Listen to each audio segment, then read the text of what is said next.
contraction. Ah, Magnesium is the mineral that muscles need for relaxation. So, that's why I say it's sort of like the yin and yang effect here.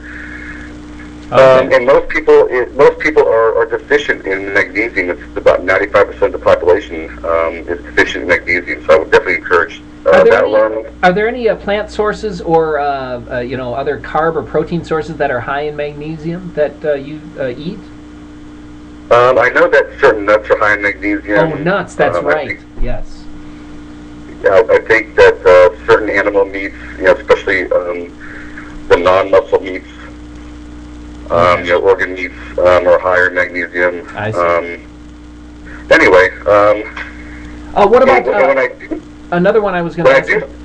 Resveratrol. Is that another one that's yeah, high on your list? I mean yeah, it is because resveratrol has made a lot of news because it may have similar gene expression effects that a calorie-restricted diet has.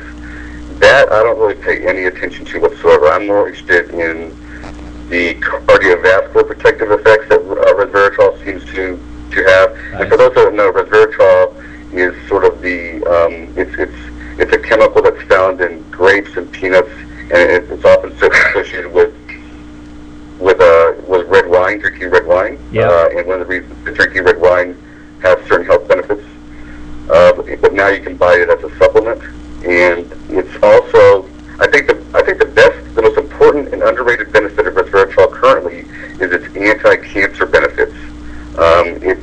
It appears to have the ability to really stop cancer in its tracks That's in certain cases. I've heard anecdotal reports of people using it. I mean, not I don't know if it's what percentage cure rate or whatever. I know some people have used it on their pets. I've heard reports, and other people claim, anecdotally anyway, that it does have anti-cancer benefits. But I don't know if I've seen too much research. What about you? Any peer-reviewed research on the cancer benefits?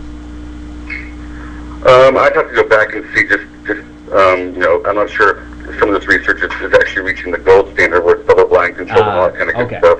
sure. But I know that there's a lot of research with it in vitro and with the outside the body and in animals especially. But the human research hasn't progressed as far as it should. But based on all this other previous and recent research, I'm sure that the human side of things is going to be studied pretty intensely Sure. sooner than later. Okay. Yeah, and then another thing I want to mention again for all the viewers here tonight, if you do have any life extension questions or health supplement type questions for Scott, what he does to stay healthy, please feel free to ask them in the chat here that runs along with the program. And we might be able to fit in a game question, a computer game question before the end of the show.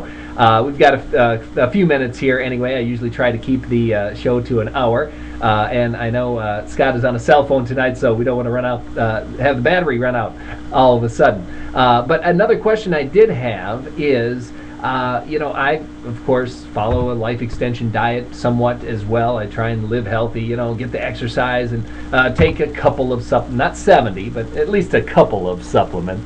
And what I find is it's a difficult thing to incorporate a healthy diet and exercise and some supplements in my daily routine. I'm pretty busy, but I can't imagine I'm even half as busy as you. What you got any tips or tricks for people who perhaps want to eat more whole foods, more vegetables or fruit, or some supplements? Do you have any tips on how to fit that into a regular lifestyle, a busy lifestyle? Well, one of my little tricks with supplements is that I pre-prepare. I'll spend 2 hours about once every 2 months preparing my little bags of supplements that I take every day, so that it's all pre-prepared. And then just every day I just grab my bag and I basically carry it around with me in my pocket all day. And on my way driving to work, I'll have 10 or 15 different pills. On my way driving somewhere else, like to the gym or whatever, I have some. So basically, I just sort of integrated into my day. I never, got on my way to, okay, now I got to take my pills. doing other things anyway, some sort of multitasking. Yeah. And for food, one of my, my wife has been really good about, making like pasta chili, turkey chili and stuff, and just other things. So I'll bring this stuff to work, and have it there, that way I'm not tempted to go out and eat somewhere. And, Okay.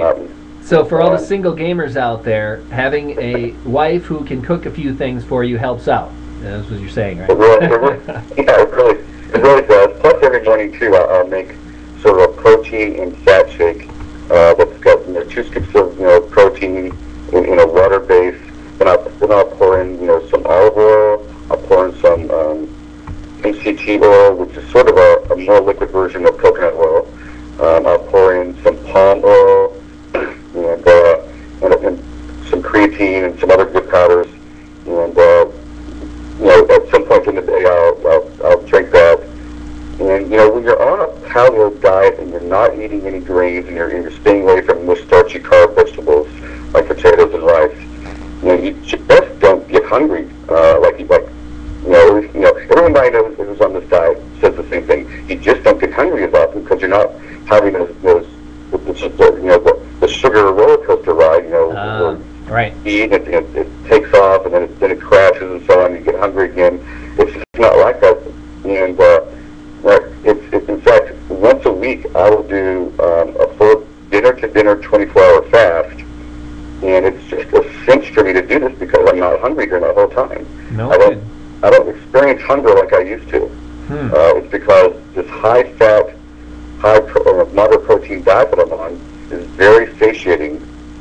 And yeah, I found that too. Your insulin levels are staying nice and low the whole time, and your body is there's lots of reason to believe that your body is actually genetically adapted to actually benefit from fasting times. For instance, when Paleolithic humans, would go out and hunt down a beast, they would bring it back to their group. They would feast on it for a day or two, and they'd probably sit around for a day or two in a fasting state, and then they would go out for the next hunt. And what's interesting is everyone who fasts notices that after about 24 hours, what happens? You actually become much more alert, and this makes total sense from an evolutionary standpoint because you need to be alert to hunt down your next meal, or to make sure that you're not taking the poison mushroom versus the edible mushroom. Yeah. Yeah, I hear you there. Yeah, I've heard that, what people have said about the paleo diet. And now, what about traveling? That's another thing. I mean, I know taking a lot of supplements and maintaining a good diet, a hunter-gatherer type diet, paleo diet, or South Beach type diet, they're all fairly similar. If you got the right setup, if you have, someone who can help you with it, it sure helps out. But what about traveling? I know you travel almost every week, multiple days sometimes. How do you, when you're on the road, how do you stick to a life extension diet? It's super easy. I'll bring nuts. I'll bring hard cheese, which doesn't need to be refrigerated, and then that keeps me fine, on the plane rides. And then when I go out to eat, it's always easy to order a big piece of animal meat, right? Sure, some a salad and some vegetables. You just got basically stay away from the breads, the grains, and like the potatoes. Anything fried. You don't want anything fried because that's got that bad vegetable oil. Yeah, in the mornings, like this morning, I had a huge omelet that was, had sausage and bacon in it, and avocados and spinach and cheese. I didn't have any pancakes or anything, but I had this huge omelet, and it was very filling. And sounds delicious. Yes, it's delicious, and it's perfectly healthy. Sure.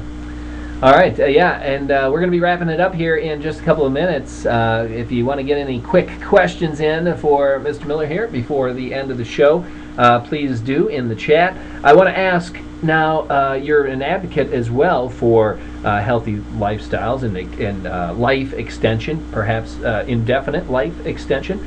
And what do you see in the next few years as the most effective way to achieve radically extended